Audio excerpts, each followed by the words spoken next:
Well, welcome back to the Model 3 Man channel and to our fourth episode. And the question this week is, did I run out of gas?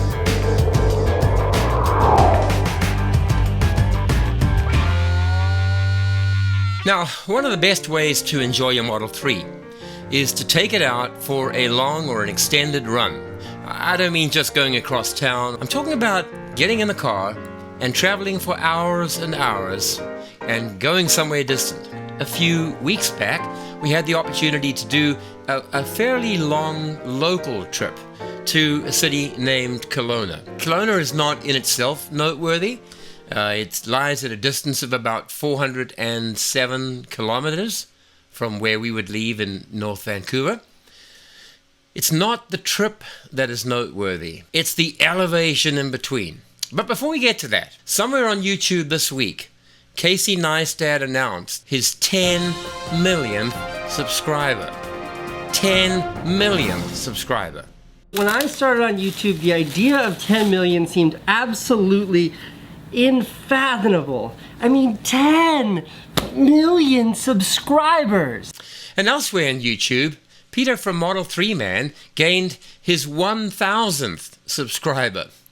And I was equally ecstatic, trust me. See, getting to 100,000 subs was still not as hard as getting to 10,000 subs. You see, getting to 10,000 subs is the hardest thing to do on YouTube. So here's the deal. I'm going to keep on producing if you'll keep on watching. So do subscribe if you haven't already. Tap on the notification bell. That way you get to know whenever I upload new video to the channel. Now let's get back to the city of Kelowna. So here are some quick facts. Number one, a city with a population of about 130,000. It has a lot of water. The biggest body of water is the Okanagan Lake, which is in excess of 70 miles, 110 kilometers in length. It's a huge body of water. It's also populated by the most immense array of farms and orchards, as well as vineyards. It's winemaking country. It has over 2,000 hours of sunshine each year. The biggest thing about Kelowna, however, is that Janine's family live there. So Janine's mom and her sister and their extended family live in Kelowna. So we're traveling to Kelowna, and the idea here is to see, can we make it on one charge? And for those of you that are keeping track of facts, you'll be saying the extended battery gives you 498 kilometers range. Kelowna is 408. Somewhere we've got an extra 90 kilometers that we could make use of. But three things could get in the way of successfully completing the run with only a single charge. Number one, we had 3 adults and full luggage in the car. The second aspect, it was a guarantee that I would be using air conditioning all the way up to Kelowna. It was also a guarantee, since I'm a musician and I absolutely love listening to music, that I was going to be streaming audio through the car's media system. Both of those reasons pale into insignificance when it comes to the third, and that is the dramatic difference in elevation. Vancouver sits at 0 meters, or feet. The elevation in Kelowna is only about 345 meters. However, it's not the start and end elevations that make the difference. It's the massive hills in between. And we have 2 particularly daunting, particularly awesome mountain passes. And the first is called the Coquihalla. The Coquihalla Pass is something like 1,250 meters, and that's roughly 4,000 feet, give or take. The second of those really high mountain ranges is called the Pennask Summit. Somebody is going to put a comment saying, it isn't pronounced like that. Pennask? Pennask? Who really knows? The Pennask Summit is even higher. It's 1,728 meters high, which is approximately 5,600 feet. I know what you're thinking is this. You may use a lot of power going up those hills, but when you come down the other side, you're going to regenerate it all again and recover it. No, it doesn't quite work that way. That would be magic. The way it works is that when you go up a hill, you definitely use a lot of current. When you glide down the other side and you tap your foot off the accelerator, regenerative effect comes into play, but we don't recover even a half of the power we lost. I wanted to test the car and see if we can get to Kelowna on just one charge. When I took all things into account, and by all things I mean, can you imagine explaining to your mother-in-law that you've just run out of power, that the battery is dead, and we're stuck in the middle of a highway on the other side of Merritt? I didn't want to get in that position. So what we decided to do was that we would charge in either Hope or Merritt. So between Vancouver and Kelowna lie 2 supercharging stations. In the city of Hope, there are 8 charging bays, and just in the city of Merritt, there are 8 as well. We decided that what we do is we would charge at the Merritt charging station, and we'd have breakfast at the same time. We left on a Friday morning, and obviously we left pretty early. It was 6 o'clock when we were finally going up the drive and getting out onto the road. Obviously, I had my aero wheel covers in place because, as you will remember from the previous video we uploaded, we did realize a gain of somewhere in the vicinity of 3%. So as we traveled, we made the decision we would stop in Merritt and we'd have breakfast. That was the plan. It didn't quite work out like that. It wasn't that long after we passed through Abbotsford and about to pass Hope that the whining began. I thought there was something wrong with the motor.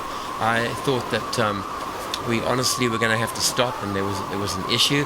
But the whining eventually clarified itself into this plaintive cry. I'm hungry, I want breakfast. Hungry wife, miserable life. We were just about at Hope, and we decided to use the Hope supercharger and have breakfast at the same time. We pulled into a completely deserted Tesla supercharging area. There were 8 bays, all 8 were free. So I plugged it in, walked around the corner, found a wonderful place called Rollins Restaurant, where they served real old-style home cooking, home baking, great scrambled egg, Canadian bacon. It was a very interrupted breakfast. And I just got a message on my Tesla app saying, charging interrupted. Charging will begin momentarily. I walked off around the corner and headed down to the car, had a look at the computer screen. So according to the supercharging screen, it is charging. So the puzzle is why my app said charging was interrupted. So I went back to the restaurant. All of a sudden, as we're sitting down and the food's being brought to the table, the lights go out. I mean, completely. The whole of the restaurant just goes dark. And within 5 seconds, my Tesla app on the phone tells me charging has stopped. It didn't take more than maybe 2 minutes, and the lights came back up again. The charger started. I did have to go back to the car and reinitiate the charging. I just unplugged the charging wand, put it back in again, waited until I was sure it was charging, and finally went back to the restaurant again to try and finish up on the breakfast. Honestly, the car was finished charging before we had finished breakfast. We were on 85, I stand corrected, but somewhere in that vicinity, and we got back on the road again. Leaving Hope at 8:35 and going straight through to Kelowna. Set the navigation now, so let's close this. Tap Navigate, select Kelowna International Airport from the history list. Now turn right onto Wallace Street. And we're told we'll have 30% remaining when we get there. So we're coming down toward Merritt. A nice long downhill. We're recouping our energy. We're still being told that the percentage when we get to Kelowna will be 34. But right now we're about 5 kilometers from Merritt, at which point we turn off and head directly to Kelowna. So 192 watt hours now. At one point it went as high as 265. Since we've been doing a bit of downhill, it's come down again. Total trip so far, 266k, average of 162 watt hours.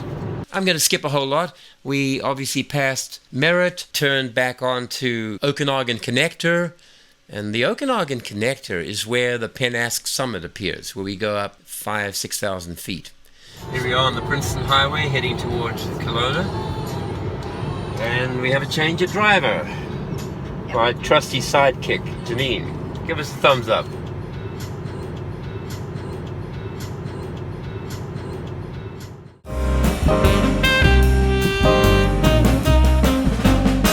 So as we're traveling through the Peachland area, and there's the Okanagan Lake, And there are the fires that have plagued the area. So yesterday they were a very real threat to the road down below, and I think it was closed at one stage, but they're still burning. So at this point here in the trip, we've reached West Kelowna, which is a very large suburban area outside of Kelowna proper. And as you can see from the accompanying video, it gets pretty congested. Right now, let's look at some statistics. We've done 377k.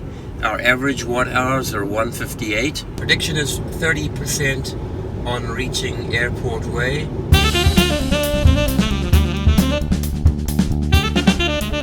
We're arriving at the airport turnoff. The car predicted we'd have 32%. We have exactly 32%. When we left Hope earlier today, it predicted we'd have 31%, and we're told we'll have 30% remaining when we get there. So it's actually slightly increased its estimate, and that's unbelievable. So we still have a third of a tank.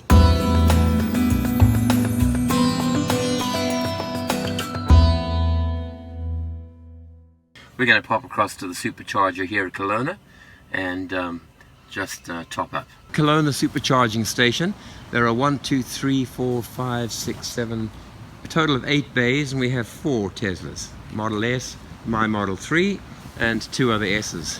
So it's 50% usage at around about midday. 579 kilometers per hour. Look at that, that's amazing. The reason for that, first of all, is that the battery is quite low. You can see it there. Once it gets across to 70-80%, it slows down dramatically. So the neighboring charger is 4B, and there's a red P100D. I'm guessing it must be pretty much fully charged, because I'm on 4A, which basically means that we're sharing the same source of power, and it was showing up to 600 kilometers per hour on my screen. Let's see if we can get a current read in it. 669 kilometers per hour. Unbelievable. And a Model X just arriving. So 5 out of 8 bays in use, which is pretty good. 2 years ago, it was almost empty all the time. During the weekend of Kelowna, we obviously went around to the orchards and the fruit sellers. I'm not going to bore you with even one moment of that, excepting I did take my drone and I tried to fly over the car. I had my brother-in-law Andrew driving for me, and so I've got a few aerial shots, which you can see right here. It was not a hugely successful mission, but it did give me some practice at flying the drone. And on the trip down to San Diego, I'm going to be doing a lot of drone shots from the scenery and the car and where we traveled. Now, traveling back to Vancouver, we did not have Janine's mom with us, and Janine and I were going to travel back, reduced luggage, there was just the 2 of us. When we left Kelowna at 8 o'clock or thereabouts, the battery was completely full. We were not going to stop anywhere to top up.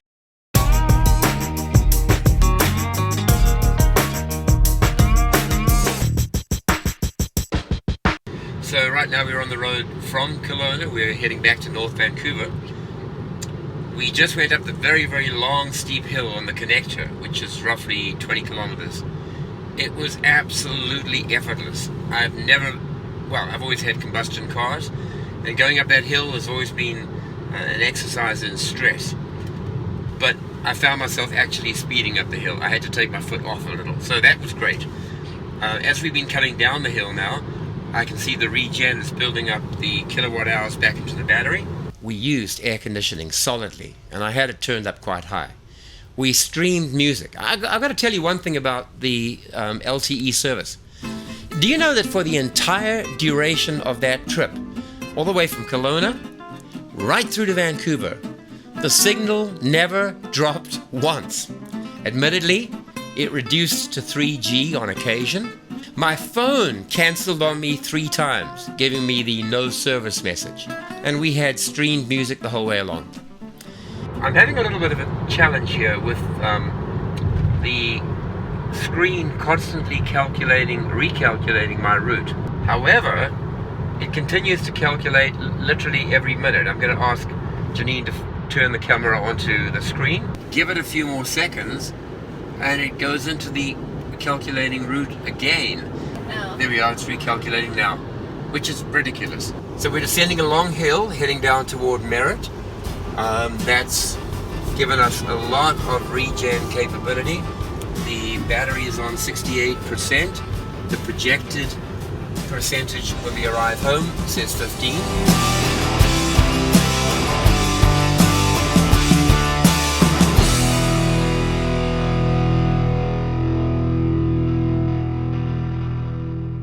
Every time we've come past here, we've turned off on Britton Creek.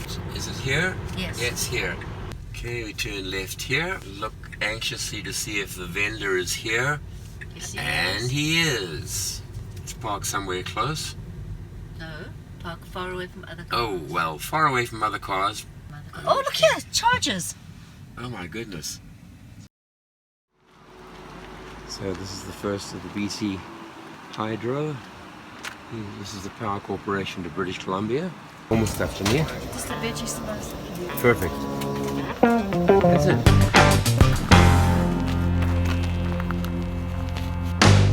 So we have a new Nissan Leaf charging over here. We're looking at the brand new Nissan Leaf. Fantastic.